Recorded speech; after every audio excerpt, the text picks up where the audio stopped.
Graça e paz, meus irmãos. Vamos, nessa noite, eu gostaria de falar sobre o tema consagração. E antes mesmo da gente abrir o texto bíblico, eu fico imaginando o meu desejo como pastor, já que hoje também é o aniversário da mocidade, é de ver essa nova geração consagrada. Também, como é o dia do presbítero, é de ver presbíteros, líderes consagrados ao Senhor em toda a igreja presbiteriana do Brasil inteiro. Não só isso, de ver cada crente, cada irmão, cada membro dessa igreja consagrado, tendo a consciência de quem é Deus, do que o Evangelho é para nós, nossa maior riqueza, nosso maior tesouro. Assim vivemos como crentes, como cristãos consagrados, esperando o nosso tesouro maior, que será na eternidade, que nós já temos parte dele. Mas a nossa herança maior será lá. Então, tudo aqui, tudo que é visível, tudo que é material é importante, tem seu lugar, mas é pouco. Há algo maior, há algo maior. Nós devemos ser gratos pelas coisas materiais, por tudo que Deus nos dá, vem dele. Mas há algo muito maior que nós devemos ter no coração, uma consagração. No Antigo Testamento, nós víamos pessoas consagradas, reis, profetas, sacerdotes. Havia até aquele momento de consagração, de entrega ali numa aliança ou no momento de consagração. No Novo Testamento, é todo o povo consagrado. Não só mais os presbíteros, não só os jovens, mas toda a igreja deve ser consagrada.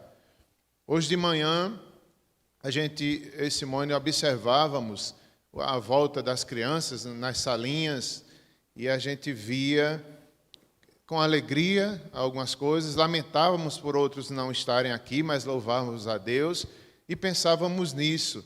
A nova geração de UMP daqui a uns dias, de UPA, quando é que começa? Começa no departamento infantil. Começa quando os pais ali, é o que esse salmo disse, que nós lemos, Salmo 103, ele fala ali, o salmista arrependido e falando de uma geração que haveria de nascer, que louvaria ao Senhor, que seria consagrado ao Senhor. E é esse o nosso desejo, para os nossos jovens, para as nossas crianças e adolescentes, uma geração de adoradores, de pessoas consagradas, que onde é que vai terminar tudo isso? Na eternidade, mas aqui ainda na terra, terminará em missões, terminará em grandes coisas na vida de vocês, dos filhos de vocês, na igreja. Então, tudo começa ali, na consagração, os pais, a igreja, os presbíteros ensinando qual é o fruto. É missões, é glória de Deus, são vidas transformadas pelo Evangelho. E esse mês é o mês de missões na Igreja Presbiteriana do Brasil. Então, estarei falando um pouco dentro desse tema também. Vamos abrir Mateus, o livro do Evangelho de Mateus. Eu vou citar também a vida de Marcos, que escreveu o Evangelho de Marcos, mas eu quero abrir um texto em Mateus, capítulo 6.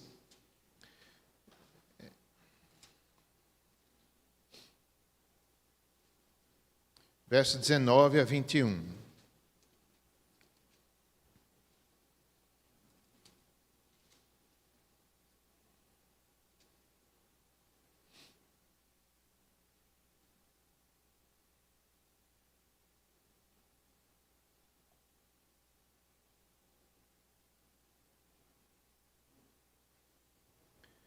O tema que coloquei nessa pregação é vida consagrada a Deus. Deus como prioridade das nossas vidas. Vamos ler os tesouros no céu. Não acumuleis para vós outros tesouros sobre a terra, onde a traça e a ferrugem corroem, onde os ladrões escavam e roubam, mas ajuntai para vós outros tesouros no céu, onde a traça nem a ferrugem corrói, e onde os ladrões não escavam nem roubam, porque onde está o teu tesouro, aí está também o teu coração. Meus irmãos, antes de falar um pouco desse texto, eu coloquei aqui 3 exemplos bíblicos para que nós pensemos um pouco sobre eles. O primeiro, os 3 estão no livro de Marcos, o Evangelho de Marcos. Eu queria aqui que a gente enquanto eu estou falando, a gente também se lembrasse desse jovem Marcos, que escreveu um evangelho, ele que teve momentos difíceis na vida, ele, na viagem missionária, ele desistiu diante dos obstáculos, causou uma separação entre Paulo e Barnabé, não houve pequena discussão, mas Deus continuou ali tratando, salvando, edificando João Marcos, de tal forma que ele foi uma bênção. Lá na frente, Paulo disse que ele era útil. Isso aqui representa cada um dos jovens, cada um de nós, nossos momentos de fraqueza, de dificuldade, a falta de consagração. Então, esse mesmo João Marcos, que deslizou, que temeu na obra missionária, ele se tornou uma bênção e ele foi o autor do Evangelho de Marcos. Talvez o primeiro evangelho a ser escrito, ali com supervisão apostólica do apóstolo Pedro. E aqui eu cito esses exemplos tirados do Evangelho de Marcos. Então, o primeiro exemplo é quando Jesus é seguido por um jovem. Havia perseguição naquela hora, Jesus foi preso. Deus o usou e o fortaleceu. Diz o texto bíblico, e um certo jovem o seguia, envolto em um lençol, sobre o corpo nu, e lançaram-lhe a mão, mas ele, largando o lençol, fugiu nu. Marcos 14, 51 e 52.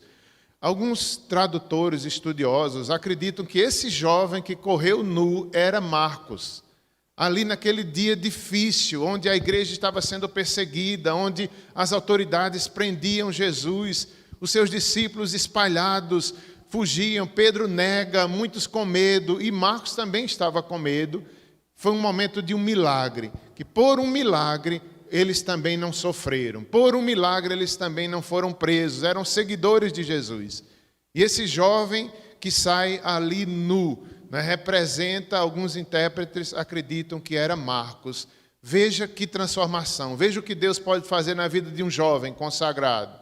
Ele que ali estava temendo, ele ali que fugiu, que situação difícil, mas Deus o livra, Deus o chama, Deus o transforma. Apesar dos erros dele, ele continua sendo uma bênção, uma consagração, uma resposta a Deus, um arrependimento. Certamente ele se arrependeu, certamente ele, Senhor, eu quero ser instrumento teu, eu quero dedicar minha vida a ti. Um outro exemplo, ainda no livro de Marcos, é o jovem rico.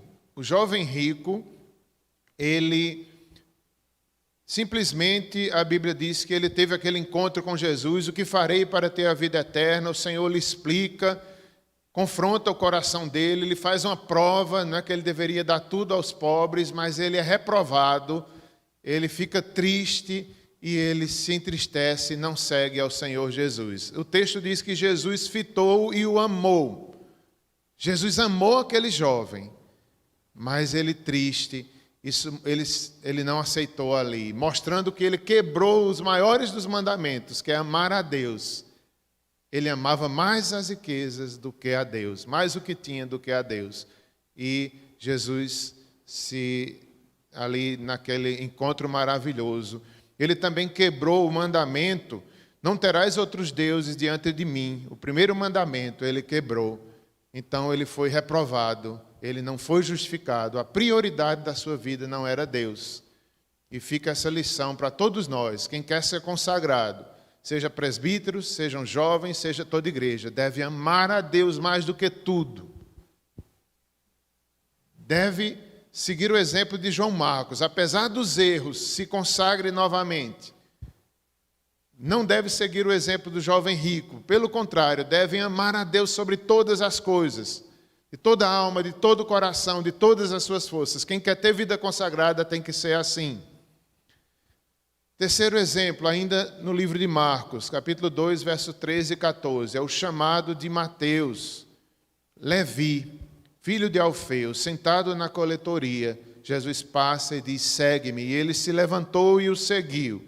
Esse sim, foi um exemplo de jovem consagrado, trabalhando, coletor de impostos. Ali quando Jesus o chama, ele vai, ele deixa tudo, ele deixa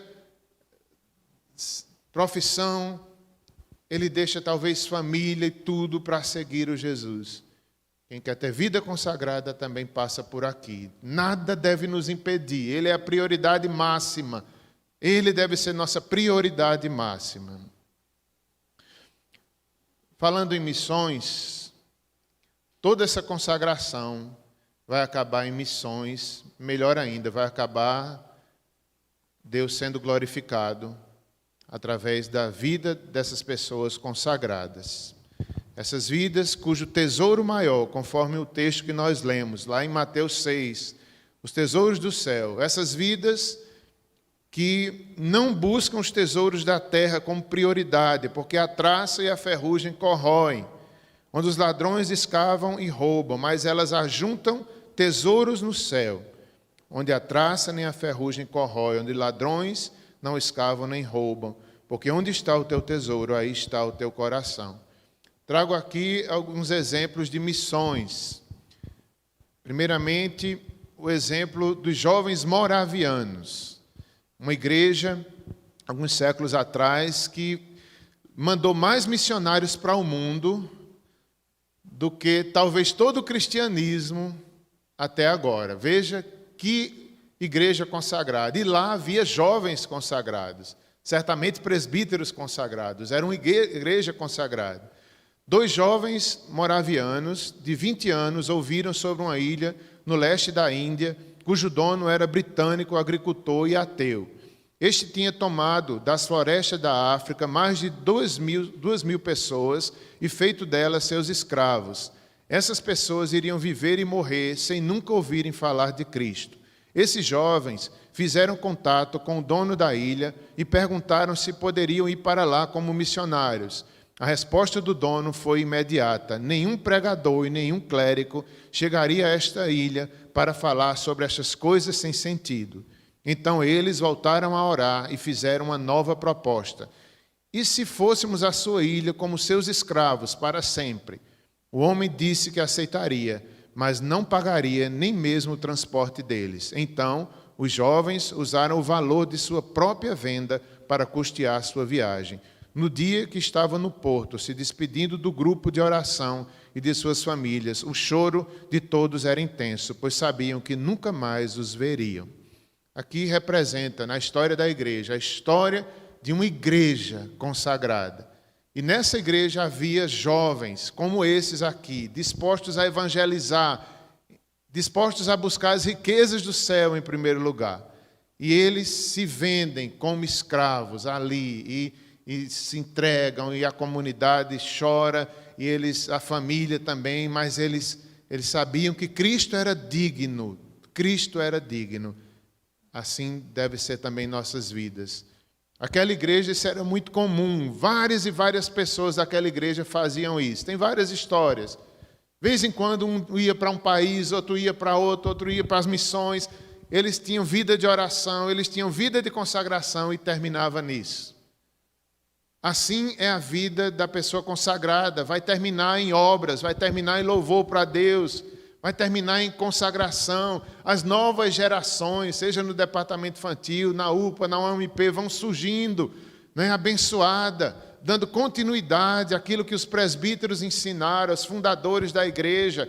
As novas gerações vão se animando e vão ali repetindo o mesmo amor por Deus, o mesmo amor por missões, a mesma evangelização, porque não é obra de presbítero, não é obra dos mais velhos, é obra de Deus, que ainda continua a chamar jovens, que ainda continua a chamar as novas gerações.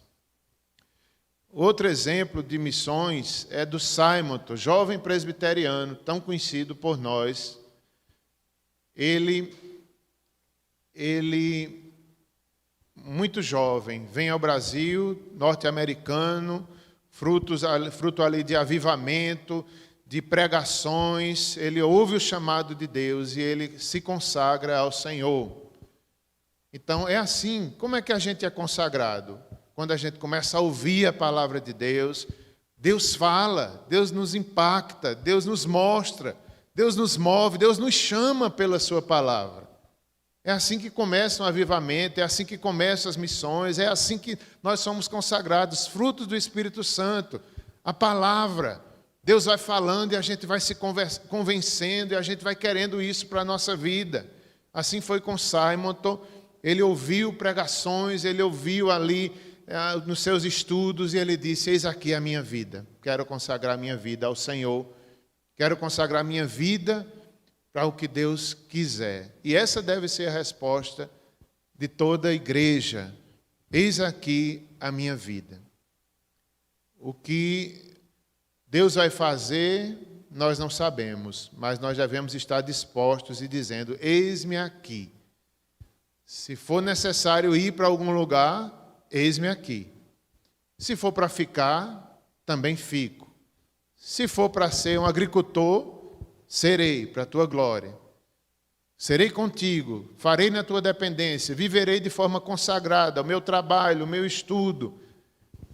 Deus é que vai dizer o que quer. Em todo caso, seremos consagrados. Seja como missionários, como Simonton, ou seja na nossa vida diária, na nossa vida comum, nós devemos ser consagrados. Não é só consagrado aquele jovem que é missionário. Não, todo jovem, toda igreja deve ser consagrado. Aqueles que vão para missões são mais consagrados. Não.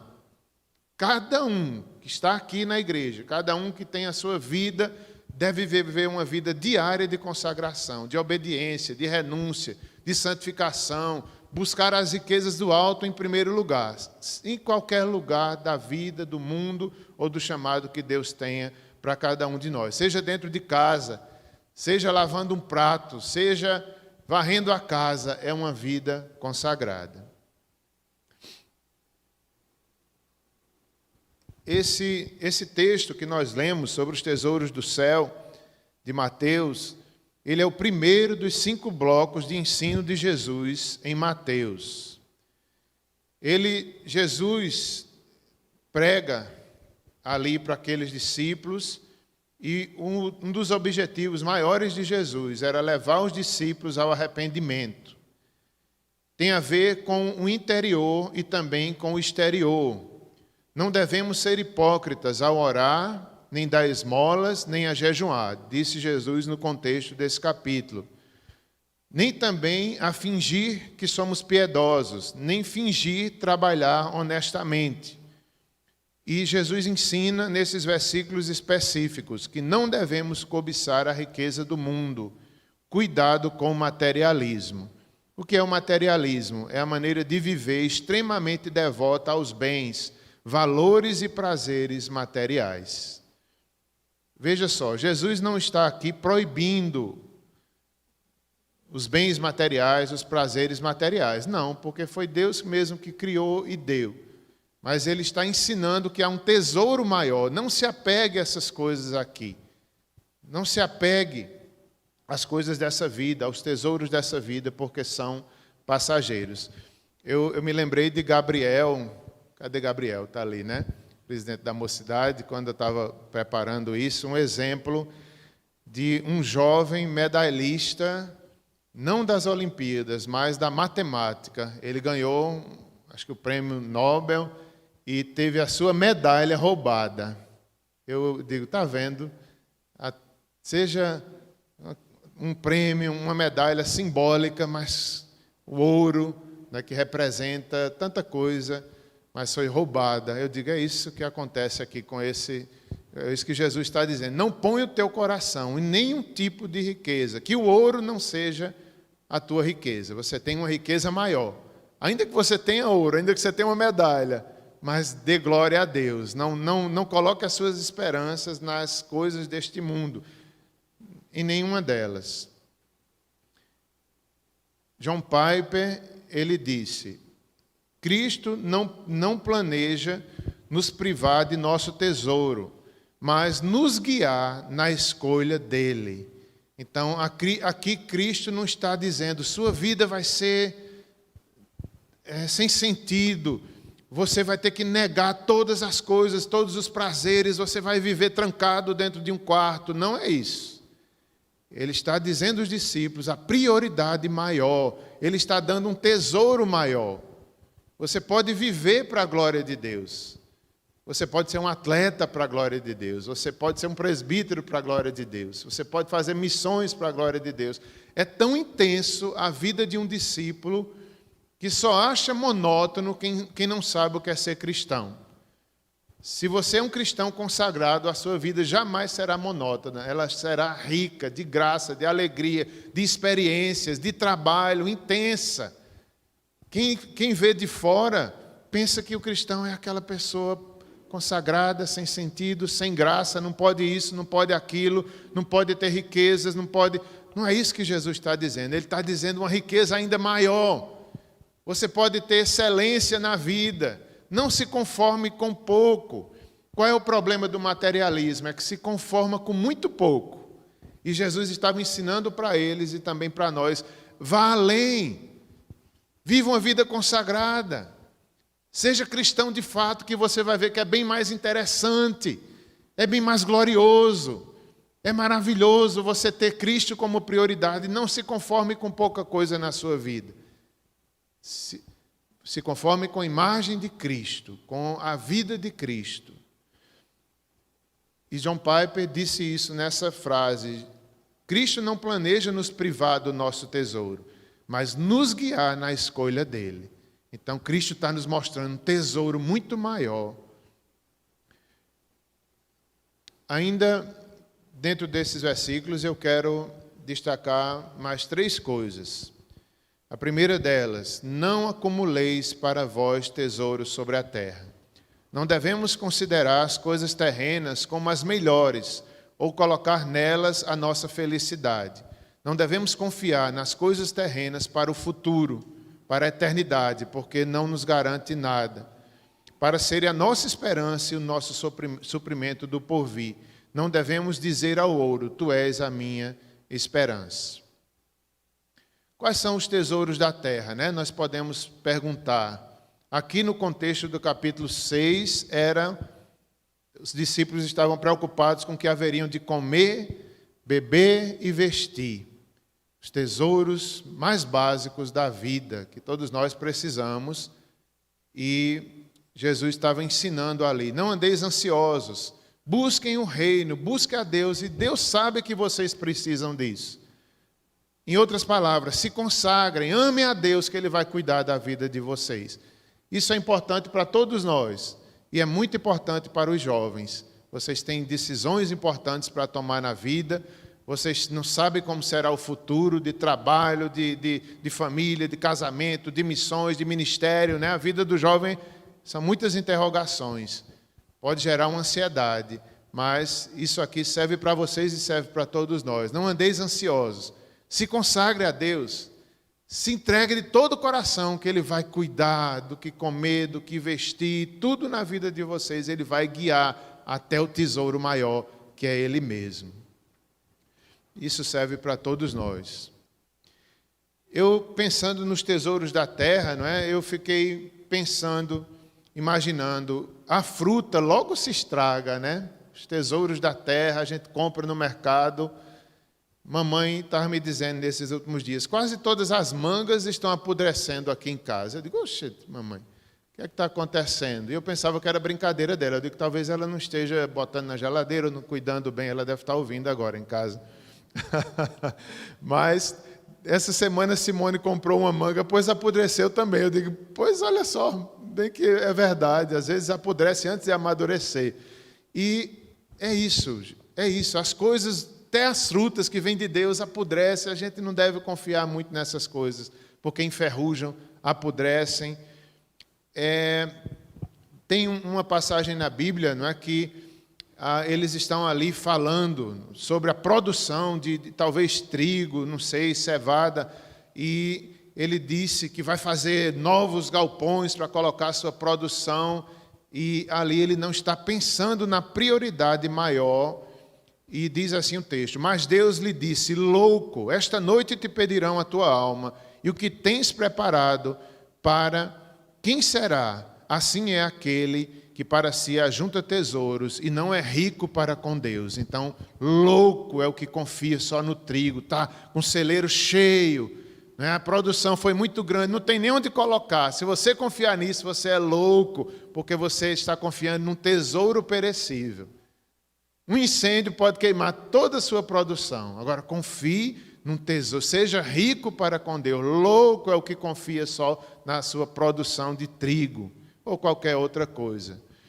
A ferrugem corrói, os ladrões escavam e roubam.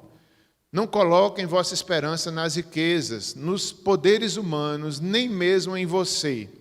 Não confie nem em você mesmo. Também eu estava pensando, quanto tempo dura o ouro, qual o seu valor. Eu ainda não encontrei, eu não sei. Eu sei que as medalhas dos atletas se desgastam, por mais que seja de ouro 24, ouro 18, mas certamente há um desgaste. Não pode ver fogo que se derrete. O ouro derrete. Não sei quanto ele dura assim para se desgastar na natureza, mas enfim, o vidro dura. Os arqueólogos encontraram algumas peças de vidro que têm mais de 4.000 anos e a peça ainda está lá. Veja como dura. Mesmo assim ainda é pouco. 4.000 anos diante da eternidade não é nada. Então, coloquemos a nossa riqueza maior. Não é o vidro, não é o ouro, mas é algo que vai durar para sempre.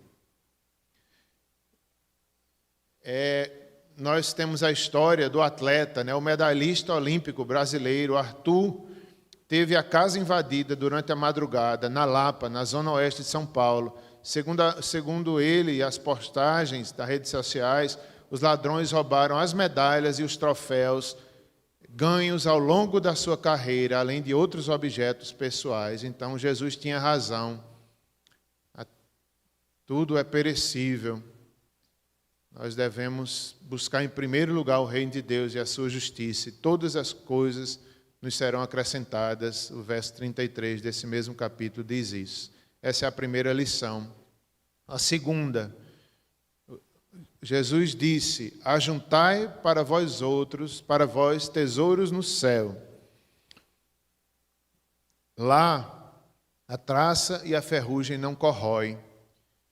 O apóstolo Pedro vai falar também sobre o céu, e ele fala da nossa herança, guardada no céu para nós, inacessível e cheia de glória. Os ladrões lá não escavam nem roubam. É essa a ideia. Deus tem uma herança guardada para nós no céu, e ninguém toca. É Ele que guarda para nós, é inacessível, é cheia de glória. Ninguém nos roubará aquilo que nós temos prometido por Deus nos céus.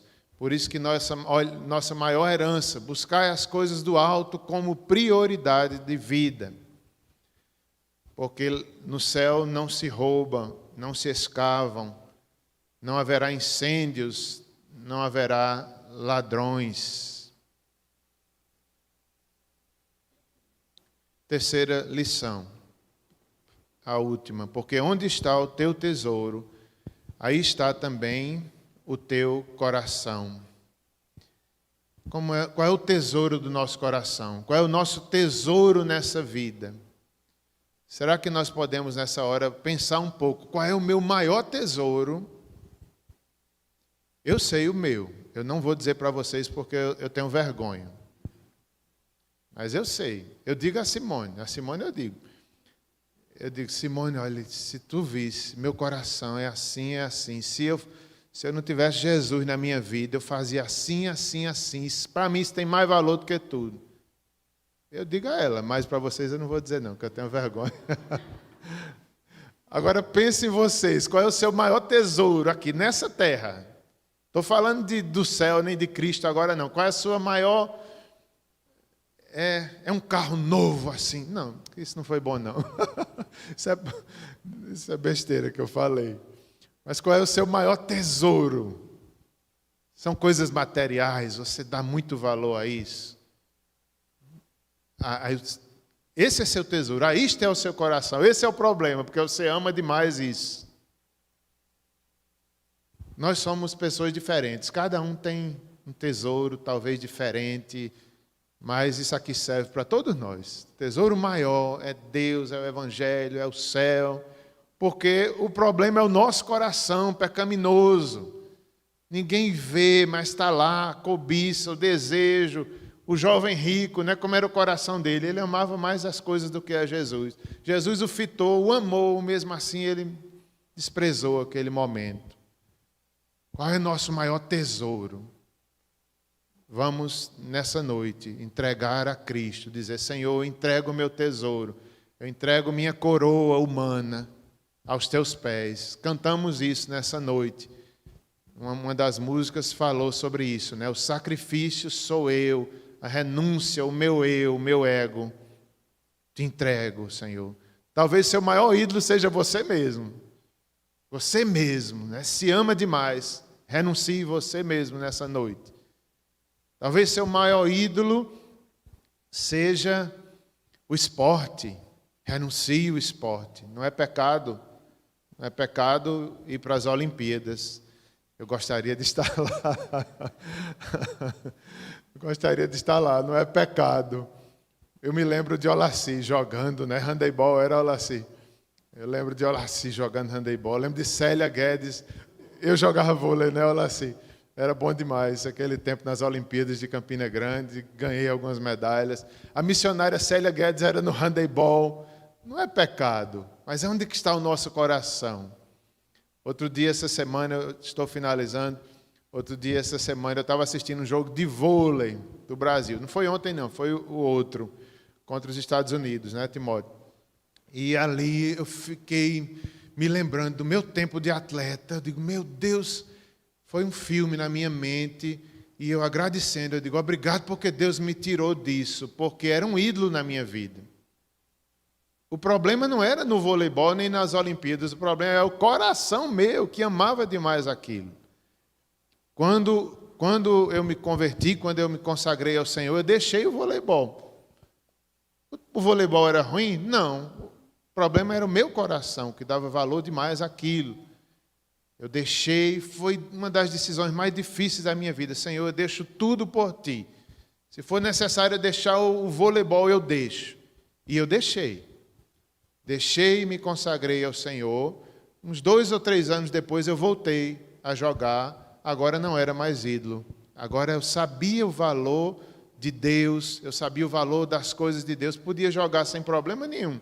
Joguei na Olimpíada, ganhei medalha de novo, mas agora eu sabia ganhar, sabia perder, sabia dar glória a Deus. Não tinha aquilo como a coisa mais importante da minha vida. Então, cuidado, né? Onde está o tesouro do teu coração? Cuidado, deve ser em Cristo, deve ser em Deus.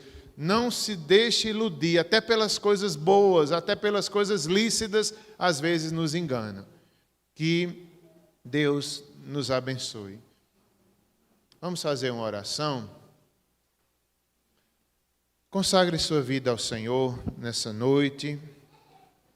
Diga, Senhor, eu quero que o Senhor seja a minha prioridade máxima. Senhor, eu quero que Tua palavra guie a minha vida. Tu és o maior tesouro. Senhor, não nos deixa nos iludir com coisas boas da vida, mas que são muito menores diante da Tua glória, diante do Teu evangelho, diante do Teu reino. Os poderes dessa vida, as coisas passageiras, todas elas, Senhor, perecerão, enferrujarão, mas a Tua palavra dura para sempre. O Teu reino é eterno, a vida é eterna, que o jovem rico desprezou. Nós não queremos desprezar, Senhor. Consagramos nossa vida, é Tua. Renunciamos os ídolos, renunciamos qualquer coisa por Ti, Senhor. Se o Senhor quer nos chamar para as missões, eis-nos aqui, Senhor. Oferecemos nossa vida. Se o Senhor quer nos chamar para ser presbíteros, líderes da igreja, eis aqui a nossa vida, Senhor, santificada, consagrada. Se o Senhor, que os jovens nessa noite possam ser jovens consagrados, todos eles, Senhor, nenhum se perca, assim como Cristo não perdeu nenhum dos seus discípulos, que nenhum dos nossos jovens se percam, Senhor. Santifica-os, guarda-os, que toda a igreja, Senhor, todas as crianças, adolescentes, jovens, idosos, nos consagramos a Ti. Em nome de Jesus. Amém.